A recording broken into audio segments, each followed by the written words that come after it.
Syederalun, innalillahi wa inna ilaihi roji'un. Seorang mahasiswi asal Subulus Salam Aceh, Yusniati binti Malim Sabar, meninggal dunia di Kairo, Mesir pada Selasa 11 April 2023 pada pukul 14.02 waktu Mesir. Kabar tersebut dibenarkan oleh Organisasi Paguyuban Keluarga Mahasiswa Aceh atau KMA Mesir dalam unggahannya di Instagram pada Rabu 12 April 2023. Dalam unggahan berbeda, pihak KMA Mesir membuka donasi untuk hutang perawatan dan proses pemulangan jenazah Yusniati ke tanah air.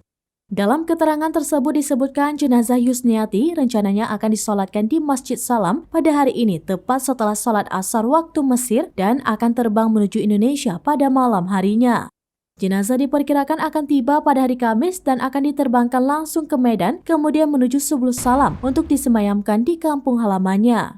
Dalam rincian pembukaan donasi tersebut, adapun uang hasil donasi digunakan untuk melunasi hutang perawatan dan pengobatan Yusniati, ditambah dengan membantu biaya pemulangan yang ditanggung penuh oleh Baitul Mal Aceh. Total biaya yang dihabiskan adalah 1.547.623 pound Mesir, sedangkan tanggungan hutang selama pengobatan adalah 328.670 pound Mesir.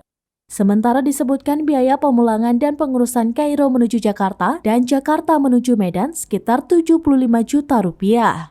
Pihak KMA Mesir juga turut menyertakan nomor rekening bagi Anda yang ingin menyalurkan bantuan. Sebagai informasi, Yusniati merupakan mahasiswi asal Subulus Salam yang sedang menempuh pendidikan setara 1 semester 8 di Fakultas Syariah Islamiyah Universitas Al-Azhar Kairo, Mesir.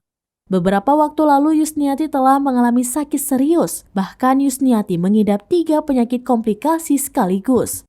Pada Jumat 24 Februari 2023 lalu dikabarkan kondisi Yusniati sempat kritis. Dalam video yang diunggah kanal YouTube KMA, Yusniati tampak terbaring dengan dibantu alat pernafasan.